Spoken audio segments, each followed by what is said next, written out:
जय श्री हरि भक्तों। आज मैं आपको होलिका दहन की बड़ी ही पतित पावन कथा सुनाने जा रहा हूँ। होलिका दहन की कथा विष्णु भक्त प्रहलाद और अभिमानी हिरण्यकश्यप से जुड़ी हुई है। भक्त प्रहलाद हिरण्यकश्यप का पुत्र था, जो अपने पिता के अभिमान के सामने सर उठाकर खड़ा हो जाता है। तो आइए कथा प्रारंभ करते हैं।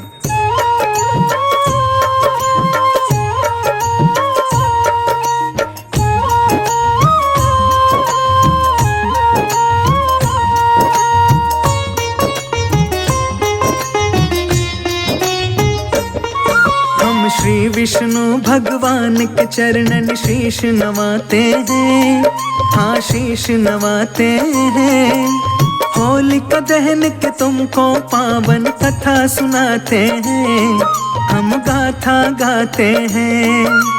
परम भक्त प्रहलाद का हम विश्वास दिखाते हैं, विश्वास दिखाते हैं। होलिका दहन के तुमको पावन कथा सुनाते हैं, हम महिमा गाते हैं। आया होली का त्योहार, हुई खुशियों की बौछार। आया होली का त्योहार, हुई खुशियों की बौछार।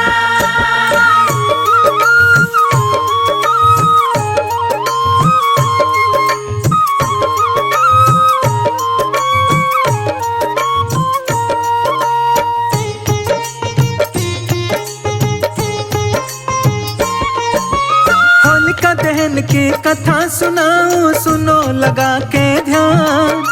ब्रह्मा जी से मिला हुआ था होलिका को वरदान। अग्नि की ज्वाला में होलिका जल नहीं सकती थी, जल के होलिका कभी राख में मिल नहीं सकती थी। दिव्य वस्त्र उसे मिला था, ऐसा आग न जिसे जलाए। वस्त्र ओढ़ जो आग में बैठे वो जीवित बच जाए।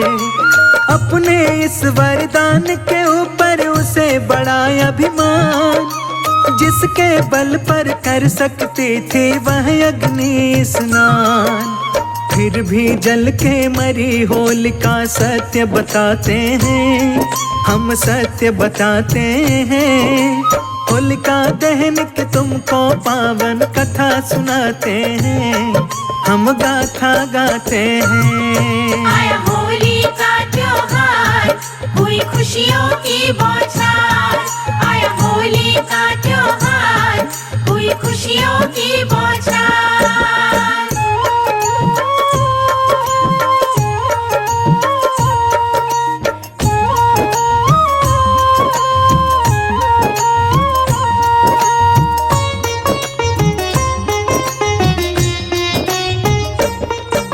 हिरण्यकश्यप नाम का महाअभिमानी राजा, जो विष्णु भगवान से द्वेष रखता है, वह स्वयं को भगवान मानता है।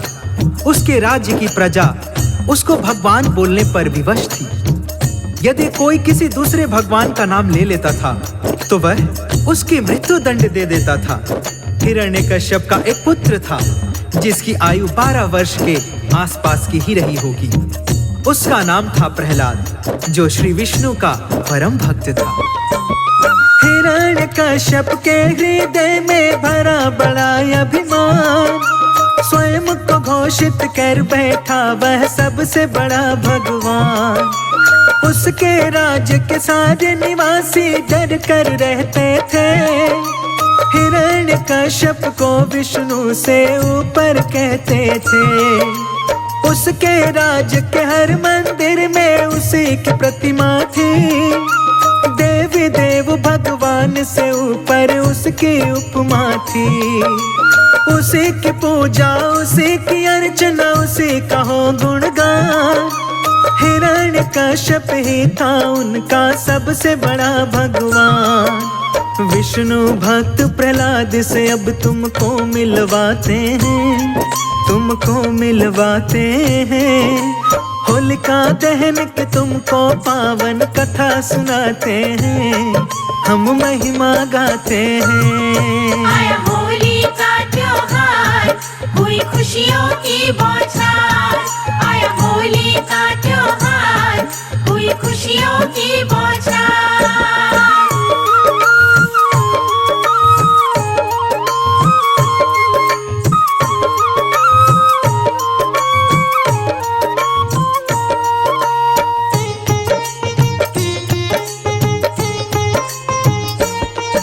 हिरण्यकश्यप का पुत्र प्रहलाद जो विष्णु भगवान की पूजा किया करता था और उसके मुंह से हमेशा श्री हरि श्री विष्णु जी ही निकलता था, इस बात से हिरण्यकश्यप को बड़ा क्रोध आता था। उसने प्रहलाद को कई बार दंडित भी किया, कारागार में भी डाल दिया, गंगा जी में भी फेंकवा दिया, परंतु प्रहलाद का बाल भी बांका नहीं कर पाया था। हर बार बच के आ जाता था प्रहलाद। हिरण्यकश्यप ने प्रहलाद को दरबार में बुलवाया और बोला, आखिरी बार समझा रहा हूं, उस विष्णु का नाम लेना बंद कर दे। अपने पिता से हाथ जोड़कर कहता है प्रहलाद, पहले है श्री हरि पिताजी, सब है उनके बाद। श्री विष्णु भगवान है मेरे प्राणों के आधार, उनके रहते कोई मुझको नहीं है सकता मार। सारी ही सृष्टि है जिनके चरणों के अधीन, क्षीर के अंदर शेष की सैया पर है जो आसीन। जीवन मरण है हरि के हाथ में, डरने की क्या बात, उनकी शक्ति से टकराए किसी की क्या औकात। सुनकर अभिमानी के नेत्र फिर लाल हो जाते हैं, हाँ लाल हो जाते हैं। होलिका दहन के तुमको पावन कथा सुनाते हैं, हम महिमा गाते हैं। आया होली का त्योहार, हुई खुशियों की बौछार। आया होली का त्योहार, हुई खुशियों की बौछार।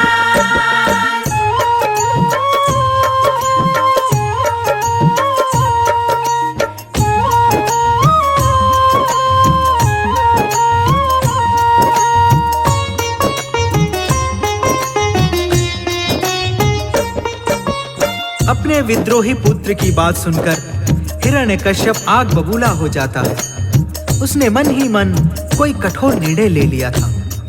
वह अपनी बहन होलिका को बुलवाता है और उसे कहता है कि तुम प्रहलाद को लेकर जलती हुई अग्नि में अग्नि स्नान का ऐलान कर दो। तुमको ब्रह्मा जी के द्वारा वरदानी वस्त्र मिला है, जिसे ओढ़कर तुम अग्नि में जल नहीं सकती हो। इस प्रकार प्रहलाद जल जाएगा, तुम बच जाओगी, मेरा प्रतिशोध पूरा हो जाएगा। मैं इस विष्णु भक्त से तंग आ चुका हूँ। सारे नगर में पिटा ढिंढोरा फैल गई यह बात, मैं अग्नि स्नान करूंगी भक्त प्रहलाद के साथ। चिता सज गई थी लकड़ी की, आ गए सारे लोग। राजा का यह कृत्य देख कर मना रहे सब शोक। हाथ जोड़कर खड़ा था प्यारा बालक वो प्रहलाद, मन ही मन में श्री विष्णु को करने लगा वो याद। चिता के ऊपर बैठी होलिका का दिव्य वस्त्र लिया, नन्हा बालक देख चिता पर दिल में उठे मरोड़। नगर निवासी ऐसे दृश्य को देख न पाते हैं, हाँ देख न पाते हैं। होलिका दहन के तुमको पावन कथा सुनाते हैं, हम गाथा गाते हैं। आया होली का त्योहार, हुई खुशियों की बौछार। आया होली का त्योहार, हुई खुशियों की बौछार।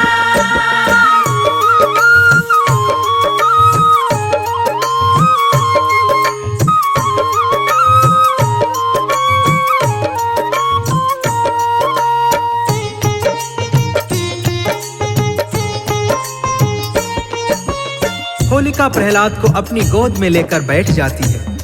नगर निवासी ऐसा डरावना दृश्य देखकर सिसक रहे थे। हिरण्यकश्यप ने आदेश दिया कि आग लगा दी जाए। लकड़ी में आग लगा दी जाती है। प्रहलाद मन ही मन में अपने भगवान का ध्यान कर रहा है। अचानक से हवा का झोंका आता है होलिका का वरदानी वस्त्र उड़कर प्रहलाद को लपेट लेता है। परिणाम स्वरूप होलिका जल के राख हो जाती है और प्रहलाद सुरक्षित बच जाता है। आग की लपटों में जल करके होलिका हो गई राख। श्री विष्णु की कृपा से देखो बच गया था प्रहलाद। हिरण्यकश्यप जल जाता है पुत्र को जीवित दे। खो बैठा था क्रोध के कारण बुद्धि और विवेक। बोला पुत्र पिता से अपने ला करके मुस्कान।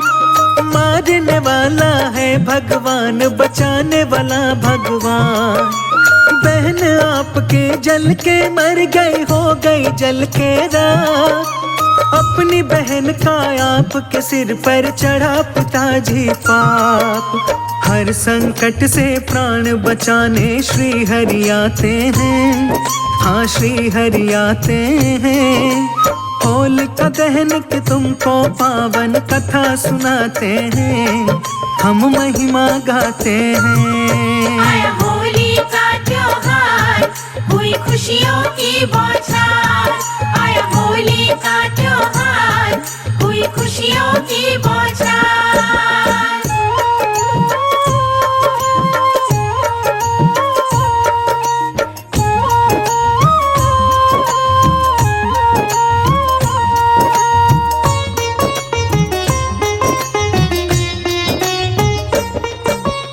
भक्तों, होलिका जल के राख हो जाती है। प्रहलाद जीवित बच जाता है। हिरण्यकश्यप का प्रतिशोध बढ़ता ही जा रहा था। जब हिरण्यकश्यप क्रूरता की सारी सीमाएं पार कर देता है तो श्री विष्णु भगवान नरसिंह का रूप धारण करके आते हैं और हिरण्यकश्यप का वध करके अपने भक्त प्रहलाद को सिंहासन पर बिठाते हैं। श्री विष्णु भगवान अपने भक्तों के साथ परछाई की तरह रहते हैं। वह भक्तों से एक पल के लिए भी अलग नहीं होते हैं। यहीं से होलिका त्योहार की प्रथा शुरू होती है। यहीं से प्रचलन में आया था होली का त्योहार। जीती श्रद्धा भक्ति देखो हुई अभिमान की हार। होलिका दहन की प्रथा यहीं से शुरू हो जाती है। जला के होलिका भक्तों होली खेली जाती है। फागुन में आता है होली का पावन त्योहार। लाल गुलाल अबीर उड़े उड़े रंगों की बौछार। होली वाले दिन रंगों की होती है बरसात। दुश्मन भी गले मिल जाते हैं भुला के सारी बात। रंगों की बरसात में सारे झूम के गाते हैं। हाँ झूम के गाते हैं। होलिका दहन के तुमको पावन कथा सुनाते हैं। हम महिमा गाते हैं। आया होली का त्योहार, हुई खुशियों की बौछार। आया होली का त्योहार, हुई खुशियों की बौछार।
अकेले